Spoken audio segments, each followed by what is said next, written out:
show and the Oddball Foundation is dedicated to mental health advocacy through art. 5, 4, 3, 2, 1.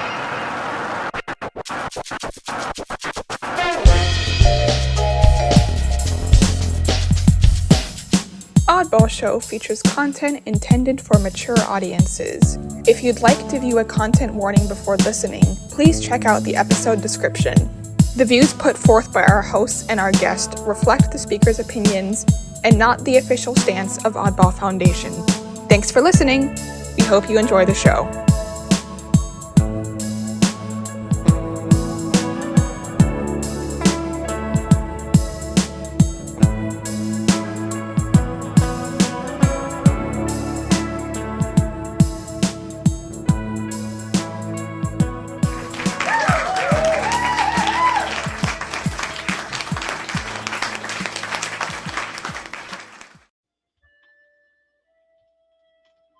Hey there, friend. You say your radiators didn't work all winter, and now that it's summer, they started up again and you can't turn them off? Say your wife sent your lightweight suits to the cleaner, and that means you'll have to wear your itchy tweeds this morning when they say it'll hit 106? And you gotta meet an important business man in an hour? And your bridge just broke and you pasted it together with bubble gum and you hope it don't fall apart while you're doing some fast talk? You better turn it off, dude. And We're gonna get copy struck. You copy. Oh, wait, it's a record. you open a big cut on your cheek trying It's to a I don't record. even want to. I don't even want to take a chance, dude. your daughter's gone out with a convict No, no way. and your wife just How did you just happen to have that? on an airplane hangar. How did you just happen to have this lying around?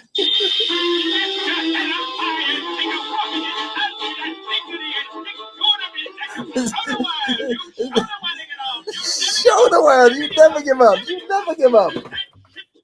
Pick it up. That ship. What's wrong, Chad? Did you think that I couldn't go to a record store 4 years before this? Was that recent or? No. I got this at a record store in Rhode Island, and it has really good gems on it. Real gems. I believe you. Lenny Bruce, and it's 25 years of recorded comedy. I go through phases. You go through phases, music phases. I went through a reggae phase, that's fine. But I went through an Alan Sherman phase. I went through an Alan Sherman phase where I was like, I'm big in Alan Sherman. So I got all the Alan Sherman records off of Discogs. All of them. Do you know Alan Sherman? Yes. Hello, Mata. Hello, Yes. Guy is quite Vaguely a punster. remember him. Yes. Yeah, quite a punster. I mean, Mother, he was Father, please disregard this letter. Yeah. I remember it Yeah. well. Yes, exactly. Hello, everybody. My name is Jason Wright. This is Chad Parental. Welcome to the week that was at Oddball Show. How you doing, Chad? Oh my God! Yes, it is you. It's me. It's us. Let's get this over with. I am good. I had a very long weekend. I am prepping. I've been prepping for Christmas since Saturday. First off, I just want to give respect to the man, Shane McGowan here. Oh yes. The Pogues were very good. I love the Pogues as a band, and a great loss to the music world. One of the last really great punk bands that I can remember who wrote a song about Christmas besides the Ramones. Yeah, I'll be playing Fairy Tale of New York later on this week. No, I love that song. Such a good song. And I've been seeing, and actually this week is also Sinead O'Connor's birthday as of this Friday. Oh, And there's I put on my blog. There's a cover of that she does of Rainy Night in Soho for yeah. the Late Late Show, and there's also a duet that they did that's actually official Vivo video. Oh, wow. Oh, I'll send that. I'll send that to you. Yeah. Please. We should put that on Oddball. Why not? We put whatever we want on Oddball. We do what we want. What's that? Do what we want on Oddball. Oh God. We get copyright struck at Oddball too. You know, that's apparently what you want, but that's neither here nor there. Now, there's no way that this record is going to come back and want their dividends from me. It's from 1972. I'm sure all the producers of this record are either long dead or will. Whoever owns it is very angry at you right now, or feels like money could have been made, and they for the first time in maybe 30 years, and they can't do it. Warner Brothers Records. I don't even think Warner Brothers Records exists anymore. Do they? They exist in one form or another. They're all eaten up by the Discovery Channel and all that nonsense. By the way, by the way, save your physical copies of everything, because the Discovery Channel / probably part of HBO Max and all this stuff. They basically said a bunch of movies that people purchased are no longer going to be available. No money back. Big discovery. Save your physical copies of everything you have. This is why I very rarely save your CDs. Oh, I got plenty of CDs. Imagine if they're like, haha, Spotify just goes away and everyone who threw away their CDs was like, shit. And then the record stores just laugh and they say, oh, you want that copy of that, that copy of that CD? And they jack the last five owners of the last 3 record stores out there go laugh and laugh and laugh. What if all of a sudden Netflix was like, this was a big test of what you could have, and then they're like, take it back, Blockbuster, and all the yeah, exactly. It's just like you have to go. Excuse me, do you still have Nutty Professor? Which one? There's Nutty Professor 2 with the cranks. The clumps, you goofball. The clumps. The clumps. The crank. What'd you call them? The cranks. Cranks. Chris is with the crumps. The clumps, KLUMP. Clumps. You really can't understand. No, I have a trouble with the English. I'm not great at it. I went to study English as a profession, and I failed miserably at it. God. So I'm a poet now. What's your excuse? Way to diss our entire base and staff. Good. No. Good job. Yeah, Good right. job. No. Let's get into this before we lose more followers. Okay, followers. Well, we might have followers. We might not have followers. Anyway. All right. Okay. So let's do it. So the week that was in Secrets of Skinny People. Let's go. Well, Secrets of Skinny People are on a hiatus. Yes, they are. And all you have is the lonely character without his 8, wondering what's going on. So, why he has an 8 shirt? Yeah. Maybe he's working for the competition. No, actually, in all seriousness, he is away. Yeah. And he is hopefully going to be coming back, if not by the end of this year, then by 2024. I literally have no idea. So hopefully, all I can say is, Jeffrey, we're rooting for you. Hopefully you do okay. We're keeping the 11 o'clock spot blank in anticipation of his inevitable return. 100%. I don't even want to fill it in with a special contributor spot. What was that guy's name who got upset with us? The Odds. He didn't get upset with us. He just left for. It was in the very beginning of the 2016. Oh no! Actually, I think it was at the end of 2020. I thought. Was it 2020? Yeah, it's when you put out the mission statement. He's like, I don't want to be part of that. No, was it when I put? I don't do that shit. By the way, it sounds like I recall it was because of the divisiveness of the political elections and how he felt like we were not what's the word? You know what I'm talking about, Chad, right? Yeah. The Trump wars and all that kind of stuff. He wasn't with it. He was not digging our political satire. Yeah, but what are you gonna do? The Trump era. All right. Moving on. The Secrets of Skinny People is on hiatus. So let's see what Ann Scove is up to. And Jeffrey, we're hoping you're doing well and happy holidays. Moving on. Ann Scove, what do we got?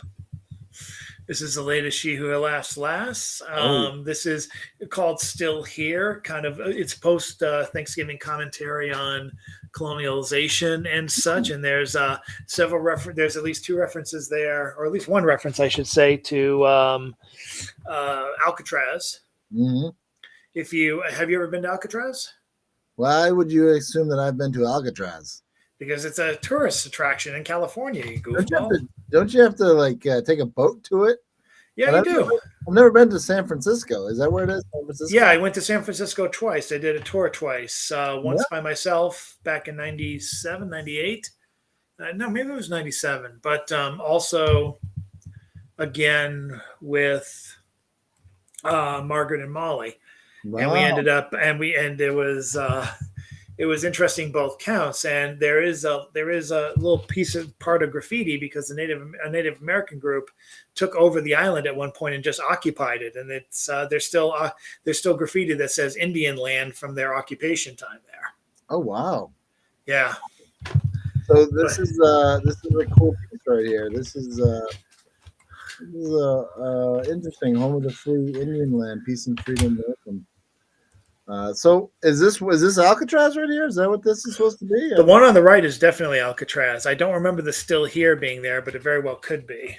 Oh, that's cool. On the left hand, you got like the We are still here. Yes. Yeah. It reminds, and the quote is from Wilma Mankiller. It reminds me of a flame that died down but never went away. The flame never went out. Out of that fire came all these different people who spread in different directions to do incredible work. People from Alcatraz have had a profound impact on the lives of people throughout the country, individually and collectively. I think it has a spiritual reawakening. It was a spiritual reawakening of our people. Cool. So yeah, it was, and that was a fun time because I kept on doing Alcatraz like puns and wordplay with Molly just to, basically to annoy her. What's that? Some Alcatraz wordplay. Okay, I would go. Hey Molly, did you know that there used to be a band that was actually composed of prisoners, and they would play for the prisoners once a week? It was a new style of music. They called it Alcatraz. there's like a 5 or 10 minutes set of Eddie Izzard's Dressed to Kill comedy special when he's in San Francisco, and it's just a film of him going around going, "We're going now to Alcatraz, home of terrible killers, maimers." It's just like a regular setting and people just going on the boat. So I just adopted that, and now Molly's notorious. She's going to Alcatraz. Sometimes the cops would live there all week and then they'd go out once a night on a Saturday for the night in the town. They all dressed up nice in their zoot suits, and they were said to have Alcatraz. Oh, Alcatraz. Oh, that's a good one. I don't remember all of them, but I go to Molly at one point. As part of the prison program was to create a soft drink within the confines of Alcatraz to sell to the general public. It was called Alcaraz. Molly just looks at me and goes, "I really hate you right now." This is in the middle of the tour. I'm going to need some Alka-Seltzer. Exactly. Right. But all I know is I found enough things to run with Alcazaz to last almost the entire trip. Well, I mean, that is something. Alcazaz. Oh, funny fun fact about Al Capone. But the thing that she laughed at the most was not my Alcatraz jokes, but there was a big quote from Al Capone in one of the banners, and I think and she liked the terminology of like getting licked, which meant like you got beaten and licked, and and then I think the quote was something from Al Capone like, "I got licked at Alcatraz," and Molly thought this was the funniest thing in the world. Keep in mind, I think she was like 6th or 7th grade at the time, but this was hilarious to her. She loved. I took a picture of the banner. I'll have to find it somewhere. Just Alcatraz. I got licked at Alcatraz, or Alcatraz really licked me. She thought that was the funniest thing in the world. Well, there's two funny things there. Al Capone had syphilis. Ooh. He got it at Alcatraz. I mean, don't quote me on that. Oh, that's how he got out of Alcatraz, because of the syphilis. Oh God! So if you have Alcatraz or syphilis, you're getting out of Alcatraz. And then the other thing I was thinking of was about Eddie Izzard, right? Yes. I've seen. I think the stand-up's great. Yeah. The one when Eddie Izzard is on a Vespa. You know what I'm talking about? And he goes, "Yes, ciao." Ciao. Yeah. Yeah, that's when he's talking about Italy, like, Yeah, they were yeah, taken over by fascists. Oh, okay, we're fascists, but ciao. They just couldn't help but still be Italian. Ciao. Yeah, that's the same special. yeah. That's a good special, actually. I That's a saw good him live once, and that was pretty amazing. one. Really? He does Really? Was this close like to. a while ago, or- What, say that again? Was this a while ago? This was like in the '90s, like early '90s, like late '90s when he What was that? He was is touring like in the Boston. late 90s. What was he like in the late Yeah, '90s? right. He was definitely still doing the as he called it at the time, the transvestite thing. This is before he came out as she her, I believe. Yeah. And but yeah, and he actually, his show had an intermission. Like you were there for like an hour and a half, then you took a break for a half hour, and then he was back to rock you for like another hour. It was the most endurance testing show, but it was hilarious. I watched a stand-up comedy special the other day yesterday. Mike Birbigula's Old Man in the Pool. Have you seen that one yet? I have not seen that. Do you like Mike Birbigula? Do you like stand-up comedy? Are you a stand-up comedy guy? I do. Did you see that on Netflix? I did, yeah. So some of the Netflix stuff, I remember Mark Maron saying like Netflix is throwing a lot of money at people to do like lazy shows. Like you would have some comics doing like one show every 5 years, if that. And now you have like one comic doing like 7 shows for like 1 hour shows, like in the course of 1 year. I'm like, Jesus, Patton, what's going on? Yeah. I mean, literally Dave Chappelle like just like went and he filmed 2 of his shows. And I think like comedians are always coming up with new material, right?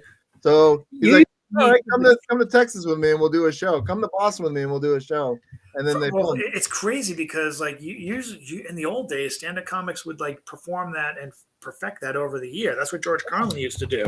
He used to do shows, and then I actually caught like a bootleg of him saying, like he was actually this is what I do. Basically, my job is like I workshop this routine, and then do a show for HBO. That's essentially my job now. So, this is not, some of this works, some of this doesn't, but I'm not here for you. I'm here for me, so let's get to it. What was that comedy club in New York that they used to, that everyone went to, and it was like the rite of passage to go to this like New York club? I know Caroline's is one. The Comedy Cellar is another. Comedy Cellar, that's what it is. Yeah. And I feel like all of I love the comedian culture. They all know each other from that area and stuff. And I saw Aziz and Zari where he came. He was already like pretty famous, and he went to the Comedy Cellar just to sit and do like an intimate show. I think it was on like Netflix or HBO or something. And I don't know. I feel like if I was in New York, I would be doing 2 things. One, going to a lot of poetry things, and also going to a lot of comedy. And 2, getting chewed out at the special table at the Comedy Cellar where all the comics sit. Absolutely, I'd get razzed. That's one of the reasons why I don't go to comedy shows is the razzing. I mean, you have to have a rock solid what's that word? Ego to not get offended again. You ever got razzed? You ever got razzed at a comedy show? Thankfully, no. No. But most of the ones I've been to were like either theater performances, or actually in one case I was filmed. I'm probably in the film somewhere for Garfunkel and Oates' comedy special with my girlfriend. Oh, they're funny. Yes. All right. Anyway, we just deviated in the worst way from Native American rights, from Alcatraz to. You know what? We have good transition. Thank you, Ansco, for sparking the discussion that you did not intend for this about Alcatraz. Alcatraz. Now, where did that come? Where did our train of thought come from Alcatraz to syphilis? Oh, ciao. Okay, let's move on to the next item before ciao. I lose my shit. Oh, all right, it's the cover of Apocalypse Now. Just kidding. Doesn't that look like Apocalypse Now? All you need is the 2 guys. It's very Apocalypse Now, and given that this is a current events poem from Susan Ilsa Tepper, then shout out to Susan Ilsa Tepper. A big fan of her work, and also to Glenn Bowie. This is a great shot that Glenn took here. I wonder what it's taken. Yeah, but it does look. It looks very eerie to what the poem is about to be. So go ahead, John. You want me to do it? Okay. I don't want to say Ugh. so many times. I'll do it. Unnecessary. Everywhere blood, your child's blood, your friend's blood, your grandmother's blood, your mother's blood, your father's blood, your grandfather's blood, your teacher's blood, your cousin's blood, your aunt's blood, your uncle's blood, your neighbor's blood, no matter what you believe. Wow. Yeah. That's just really somber. This whole episode of this podcast is somber.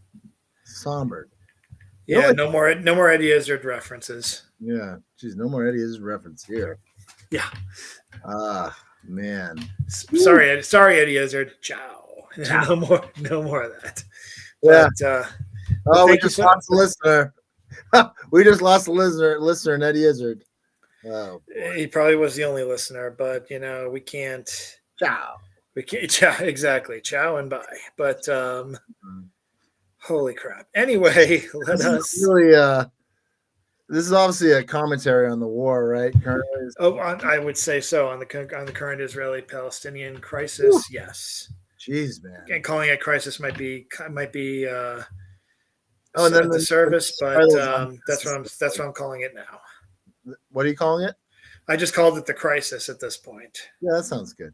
But unnecessary, and then man, this is this one's whew, yowza. It just really with all the blood there, it's just too much blood, a lot of blood. I don't like. I like this poem. It makes you think, and I think anyone who reads it is gonna be like, "Wow, cool, yeah." cool."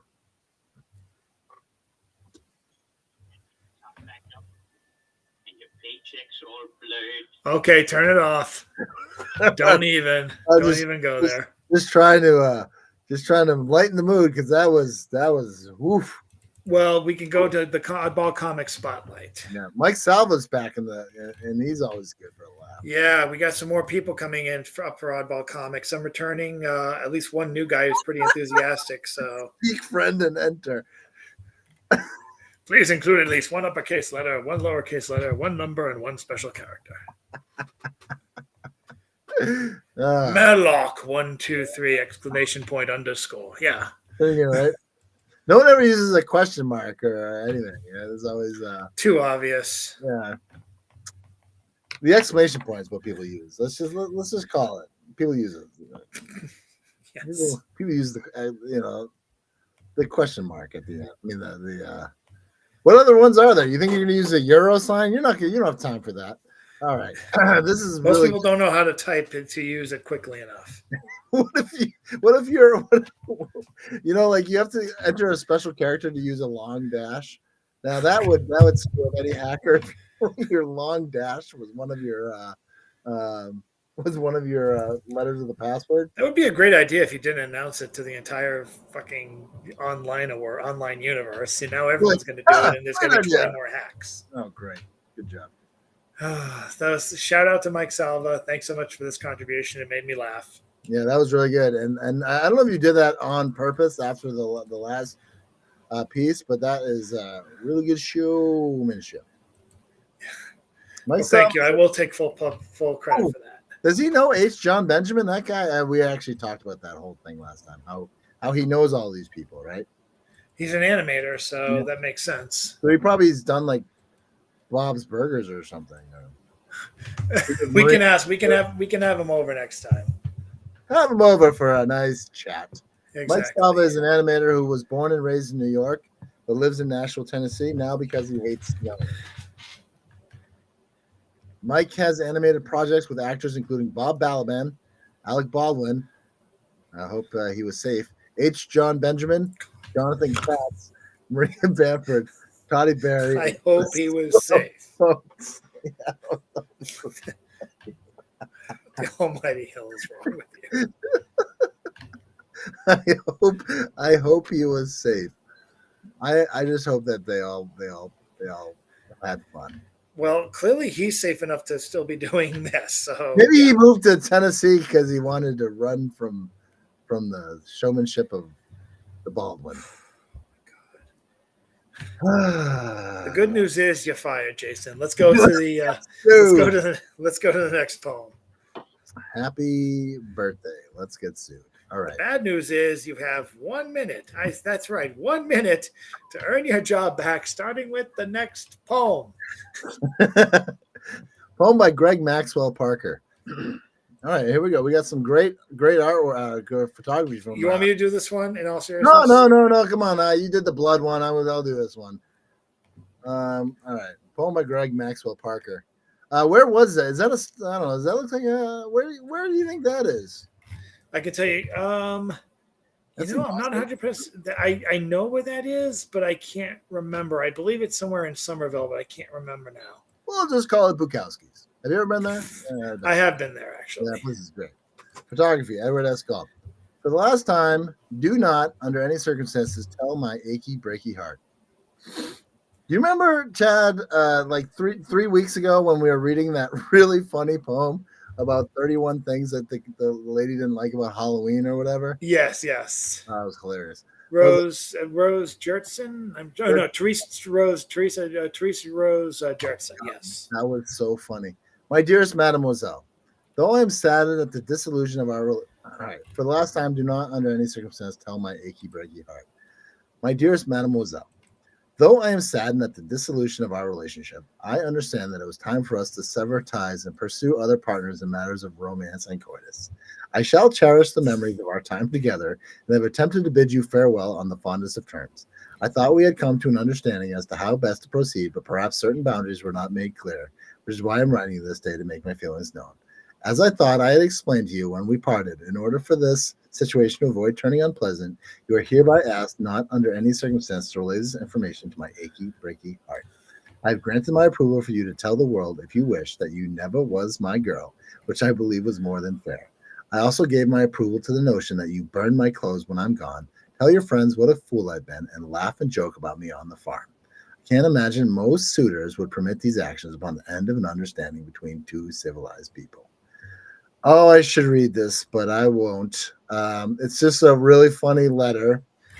Yes, I had more of like a pseudo British accent, like my dearest mademoiselle. Oh, wait. You want to do it? Well, you read a little bit more of it. All right.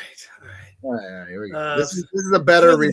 At your request, I conceded that should you have occasion to tell my arms to go back to the farm, to command my feet to hit the floor, or direct my lips to tell my fingertips they won't be reaching out for you no more, I would not stand in your way. Okay, read the bio. All right. Ooh. Greg Maxwell Parker is the author of the middle grade book Troublemakers. A resident of Tokyo, he and his wife run the blog As Seen in Japan, where they cover everything about Japanese culture, mostly convenience store food. Edward S. Galt is a poet and fine arts photographer living in Brighton, Massachusetts. His work has appeared in Oddball magazine, Spectrum Wilderness House Literary Review, Interlude, and Currents, and Encore. All right. Let's see. I'm just going to click this here, and it goes to As Seen in Japan. As they promised. There we go. Look at this cool food, man. Great stuff. Great. Really big show. Let's see. Look at that food. That looks a lot better than what I had today. Peanut butter royale. That's weird. I mean, maybe it's not weird. Anyway, that site is for your. I've been to Les Deux Magots. That's in France. I've been there. You've probably been there too, haven't you? Whereabouts? Les Deux Magots. Oh yeah. Have you been there before? I'm trying to see. I'm not sure. I'll have to double check. Yeah, man. That's where. That's the place where Ernest Hemingway would commonly write his. Oh yes. His books. I haven't been in there, but I've been by it. When you went to Paris, did you go to Shakespeare and Company? I did not. I mostly hung out with the modern poets. We were trying to get like all the. We're trying to hit all the crazy sites that we didn't have a chance to hit last time because we were too far away from the center of the city. This time, we planned it a lot better. We kept on trying to find Jim Morrison's grave, and we kept on failing. I think I did find that. Yeah. Okay. Funny story. So I was walking into the what is it, Père Lachaise? Yeah. It is. And there was a guy there who was not a tour guide or anything, but he wanted to show us around the cemetery. And I was like, oh, this is how it ends.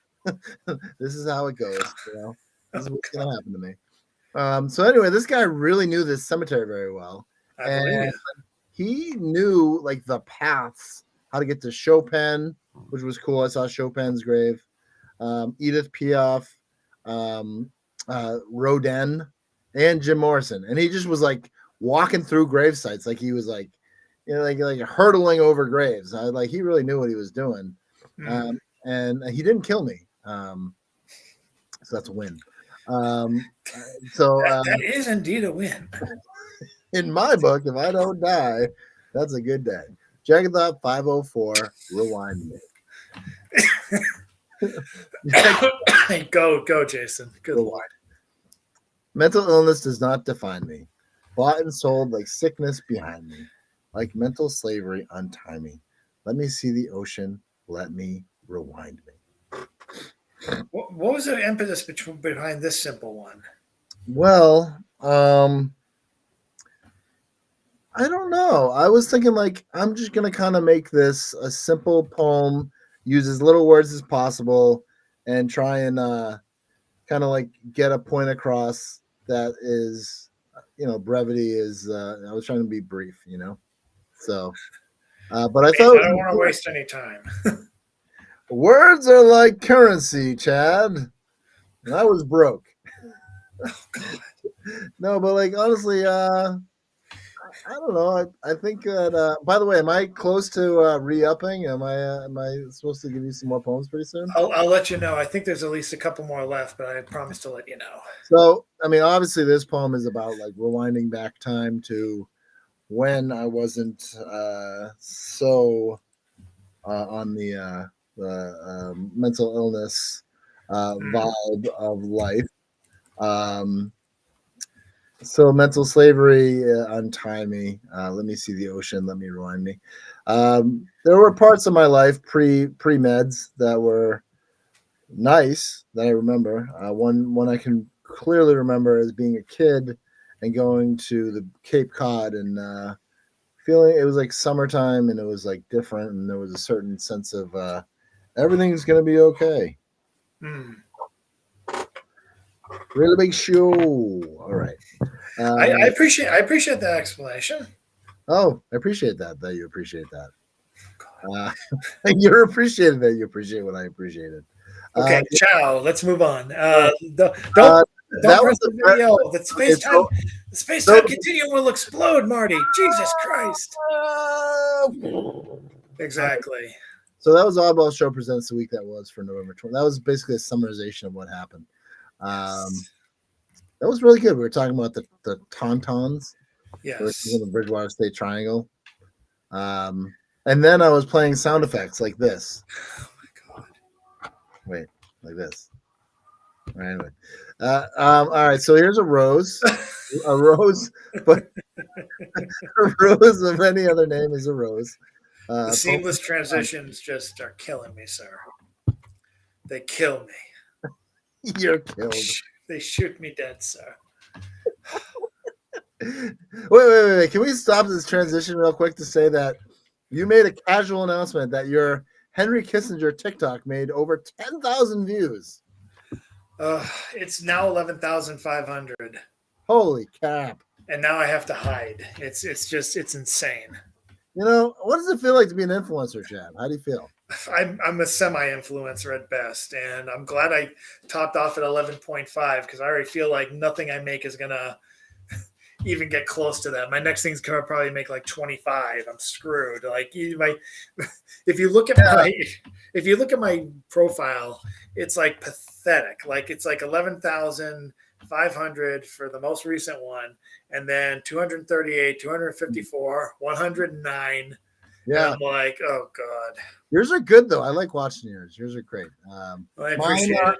But... It took me a little while. I put up a picture of my dog on slow motion. Oh yeah, I saw that. It was a busy Saturday, right? So I took a picture of my dog jumping from the couch to the ground. Yes, I saw that. They put a bunch of dogs and I put a 10.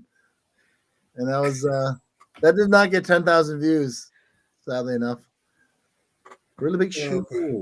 Home by Jenna Brown, Chad. Take it away. I shall. I shall, sir. Chad, I gotta say, next time you make 10,000 views of anything, shout out Oddball Magazine along with your, the week that was. Influence some people though. Listen to our show. Oh, for fuck's sake. Okay. Anyway, good Lord. All right. So not the entire thing, but No, and it's- incidentally, I tried plants as like the unifying factor for this week. It was a very loose thread this time because the poems were so different. Oh yeah. But this one was probably like my toughest one to do. And thankfully, Jenna Brown was work came out, and she contributed this a few months ago. Oh, and I'm hoping that she does again very soon. But anyway, sorry about the yawn. Anyway, erroneous bicycle. What if Letterman did that, and then Paul did that, and then the other guy did that, and then the audience did that? Wouldn't that be great? No, erroneous bicycle. There is a strikingly large bicycle in my small, modest bedroom. Flowers spill out. Its basket blue, white, pink on stretched canvas. The muted pastels of this painting have a calming effect on me. I found the painting at a secondhand shop and bought it to cover up a mismatched paint splotch. On the bare wall, it hangs directly in front of my bed. I have found myself staring at it every night. At first glance, it is an impeccable bicycle painting. At first stare, there is something off. I have determined the handlebars, mostly hidden by the flower basket, can never actually properly reach the head tube of the bicycle frame within the imagined plane of the bicycle universe. The two objects exist spatially on entirely different latitudinal and longitudinal levels. Further damning, there's a sharp 90-degree angle on the left handle, while the right handle barely curves at all. And it goes on. You ever look at something for too long? You will. You will know.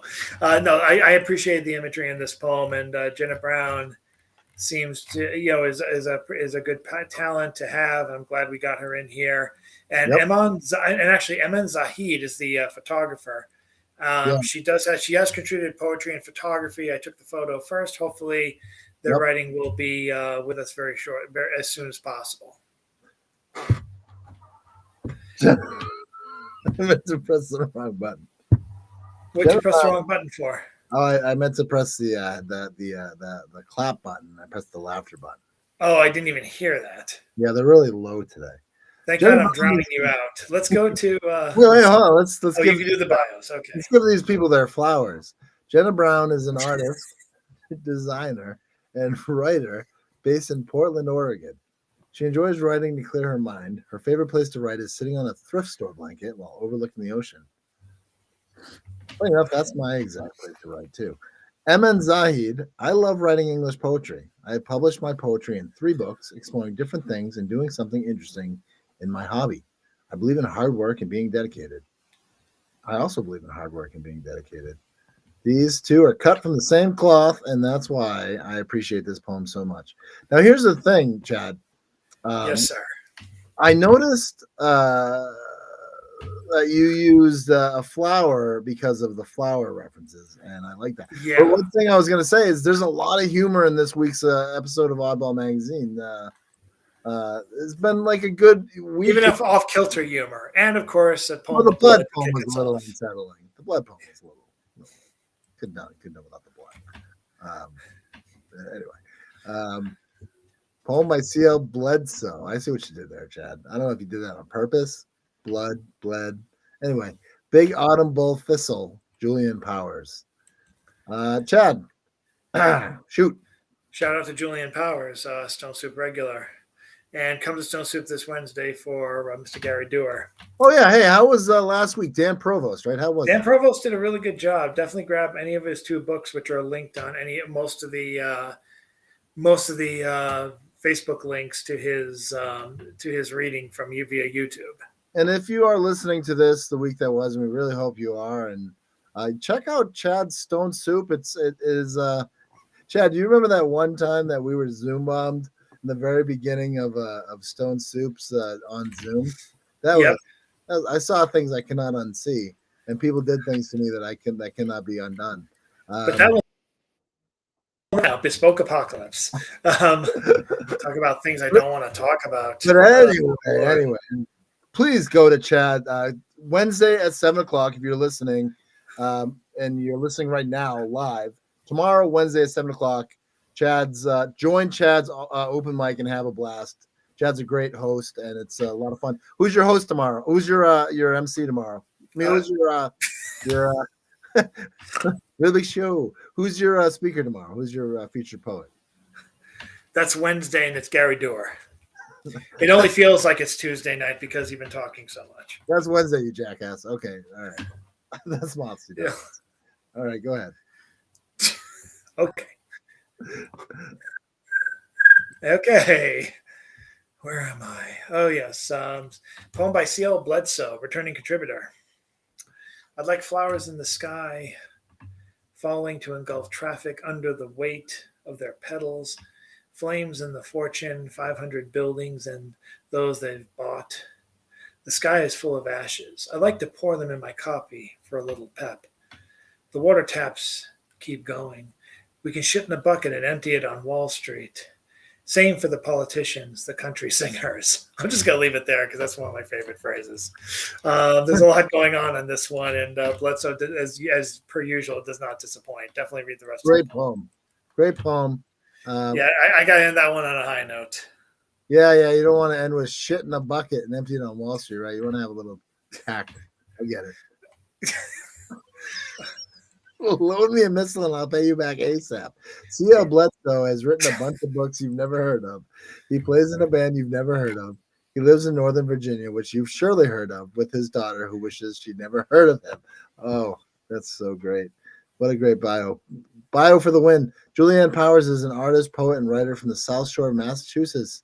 Julianne studied classical guitar and herbalism, and she enjoys photography, crafts, and gardening.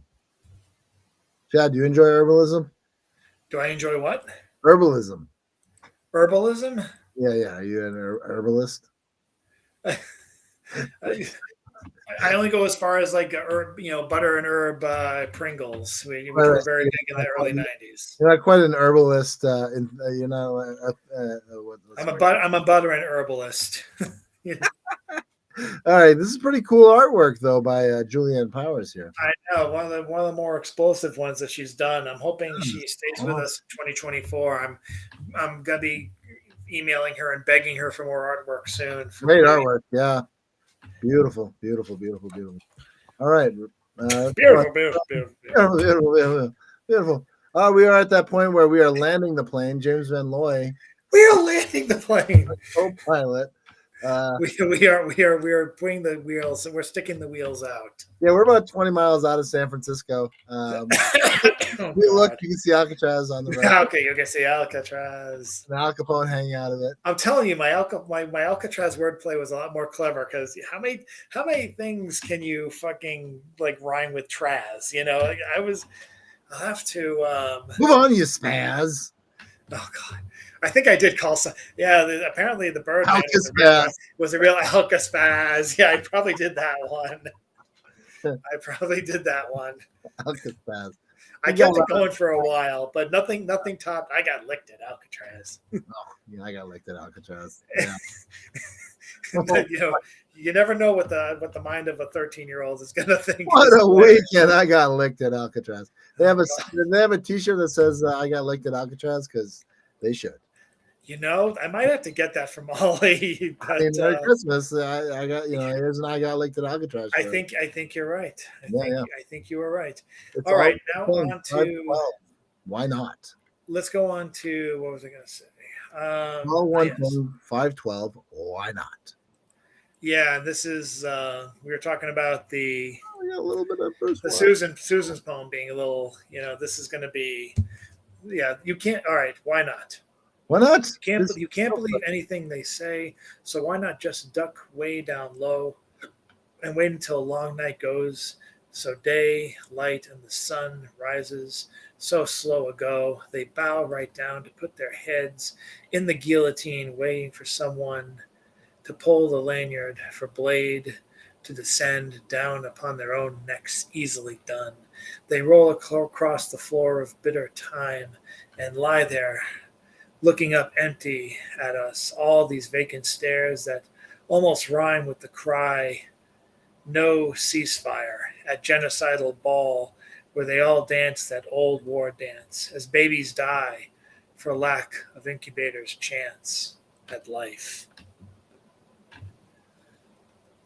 I need a hug. Yeah. The world is awful. I need a hug. This reminds Hashtag, me, hashtag ceasefire. That's all I'm going to say. But good job, this James. reminds me of have you ever seen Dirty Work? Have you ever seen that movie? Yes. You know when you might know this. You know when the two characters, Norm Macdonald and the other guy, Artie Lang. are holding the fish.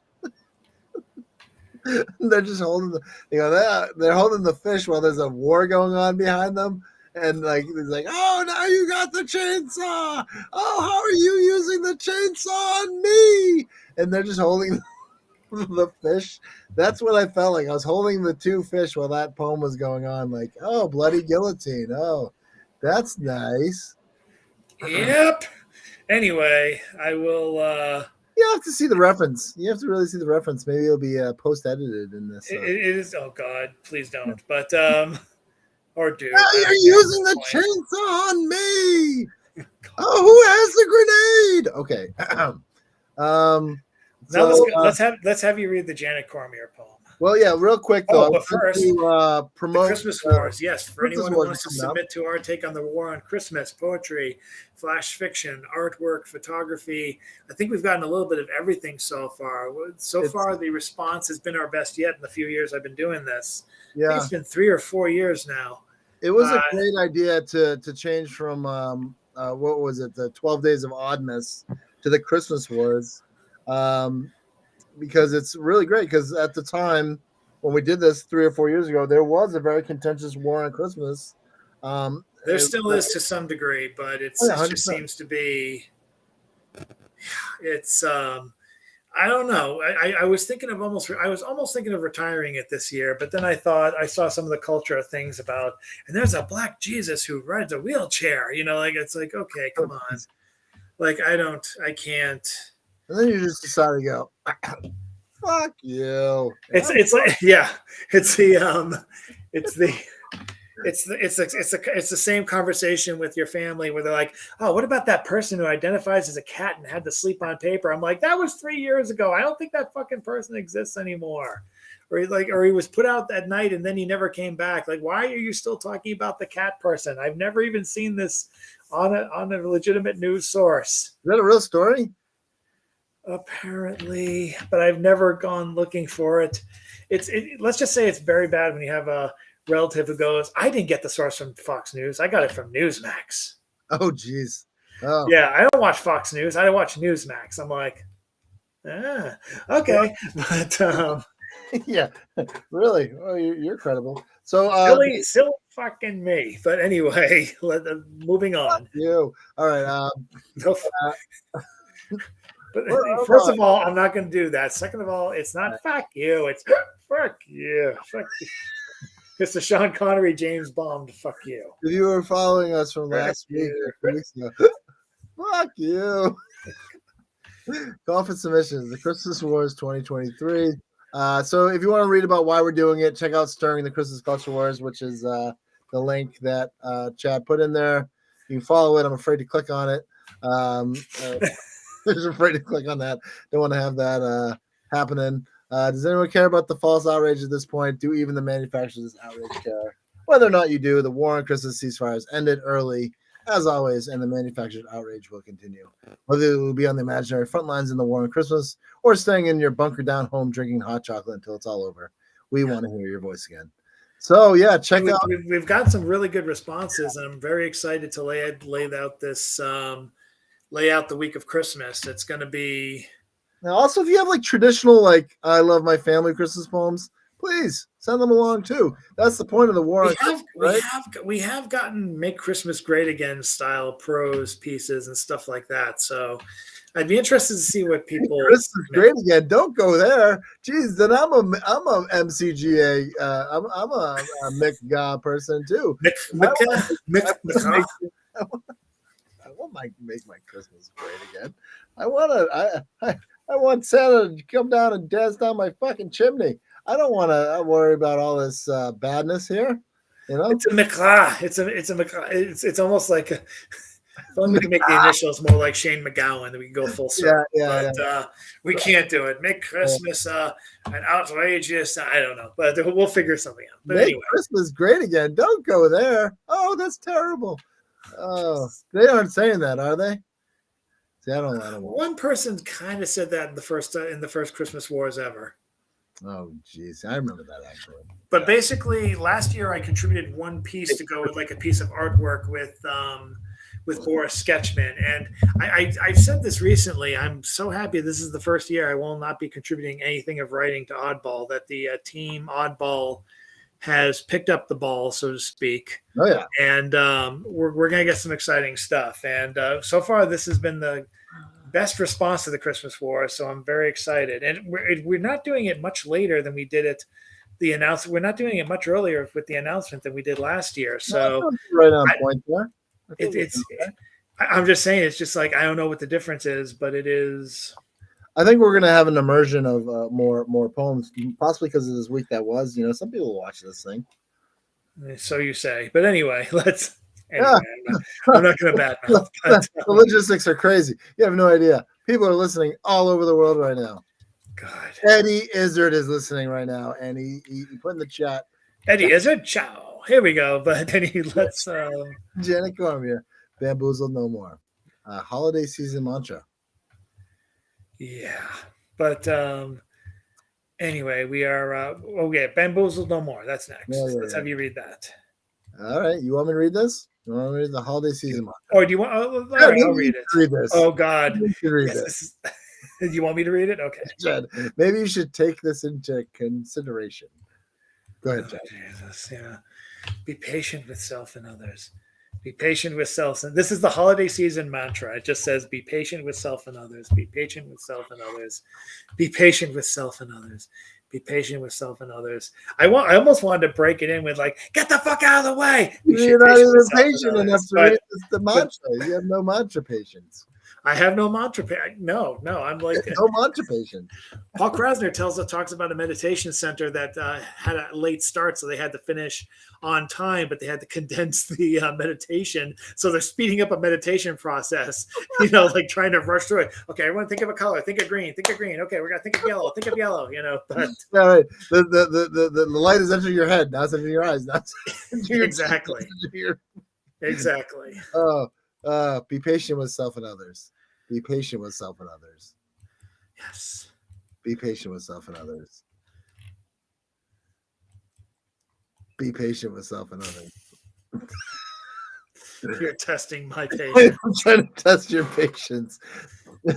You won. Let's go to the next poem. Let's go to our final. Go to Bruce Wise. Be patient with self and others. That should be our mantra there for this.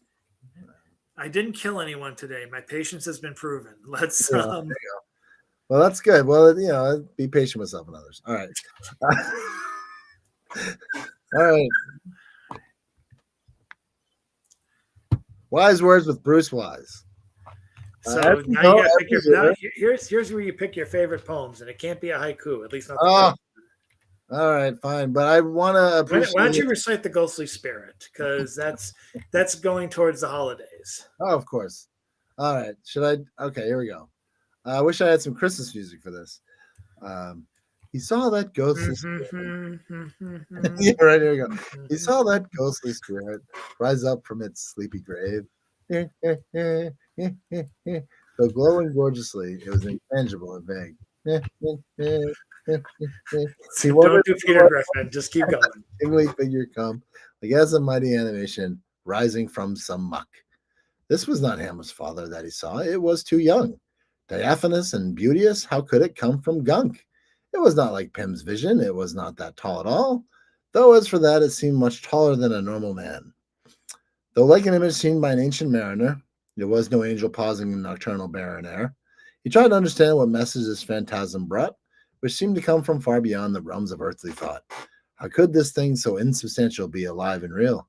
He stood amazed in awe. In fact, he felt, how could he feel? There was no conversation, no words came, though there was peace, and though there was no joy or ecstasy, he was quite pleased. Sir Willie Cabuta is a poet of visions. William Shakespeare, 1564 to 1616, Samuel Coleridge, 1772 to 1834, and Edgar Poe, that's interesting, 1809 to 1849 were poets who countenanced visions. Also, Edgar Poe dabbled in absinthe. I don't know if that's a vision maker, but and that's not part of the poem. But that is a true fact about Edgar Poe. Absinthe drinker. Chad, you there? I'm just waiting. I'm just letting you crash. Oh, Absence. no, I crashed. Absence. Am I right, Zoomers? You know what that is. Anyway, it's kind of like Instagram. I cracked up and had to mute myself because I thought you were doing the Peter Griffin. Yeah, I didn't know if you were like one step away from doing the Axel F as performed by Griffin. Like it was. All right, I thought you were going to do that. So I didn't want to do that during the reading. Anyway, On the Elliptical is the final one I will read for tonight, and I will do that one because I like his exercise poems. Oh, you sure scratched him. All right, go ahead. On the Elliptical by Rudy Iwela Cobbs. Dressed in his black socks and his black shoes on the elliptical, his feet and legs pushed up and down, his hands went forth and back. His belt-tight trunk, secure in beige, would not slip off of him. Embarrassing as that would be for someone in the gym. He wasn't going back and forth upon that staid machine, but he was panting, his heart beating, stepping peppily. He felt like as some god was prodding him to do his best. He felt he needed badly, to meet this pressing test. His arms and legs were woking out. He was pumped up to go, and so he went nowhere at all, not high, but not too low. Nice. I appreciated that being on the treadmill earlier this past week. You're trying to get my cardio back. Yeah. And my leg strength, which is kind of taking a nosedive this fall, but it's getting there. And now I have my sciatica pain. See, turning old is great. You know what to do, and it still kills you. Yeah. No, it's great. It's really that's going to be great. This is going to be great.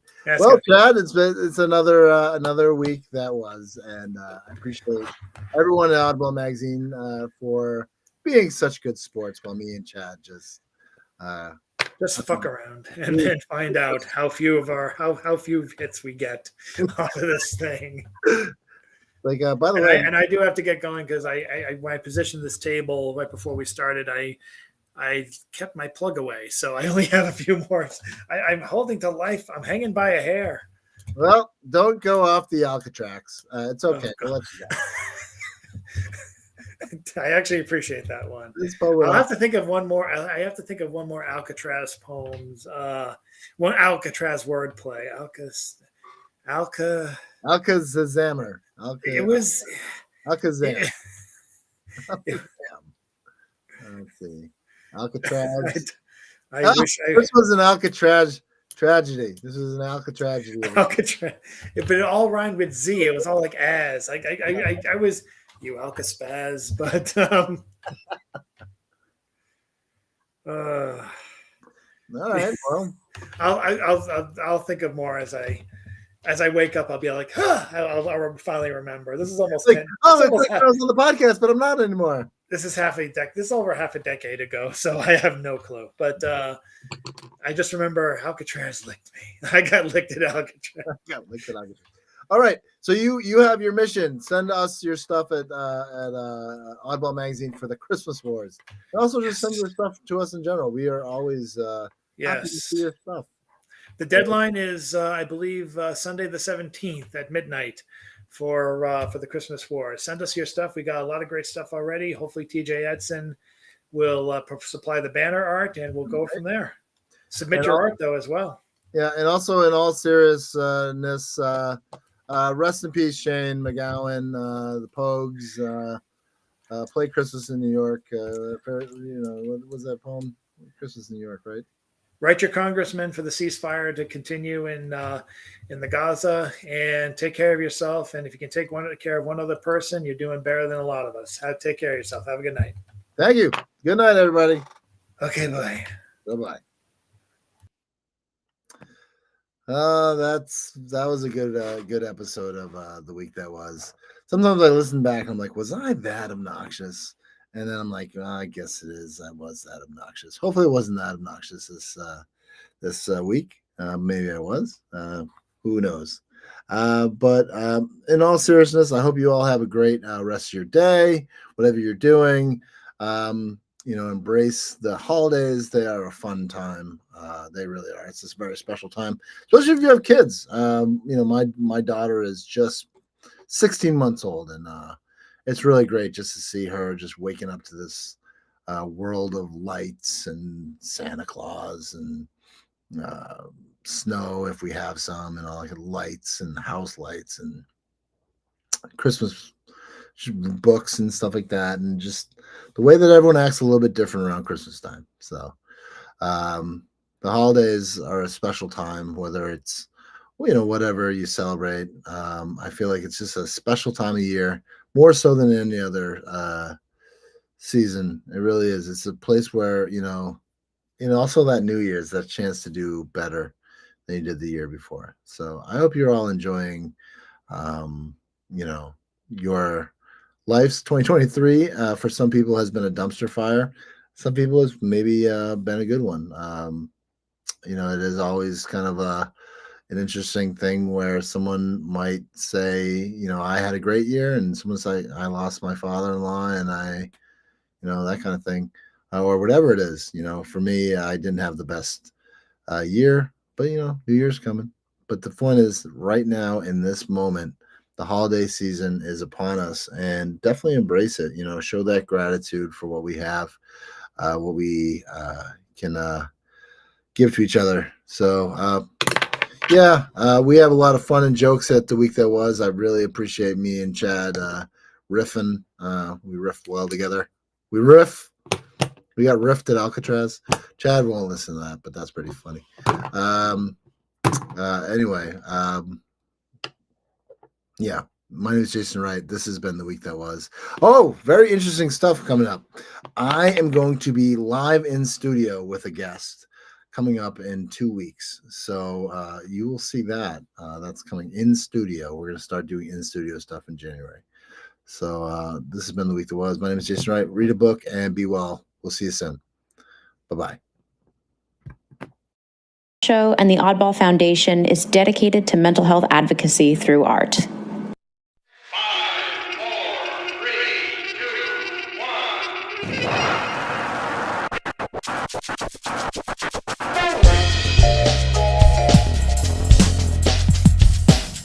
Oddball Show features content intended for mature audiences. If you'd like to view a content warning before listening, please check out the episode description. The views put forth by our hosts and our guest reflect the speaker's opinions and not the official stance of Oddball Foundation. Thanks for listening. We hope you enjoy the show.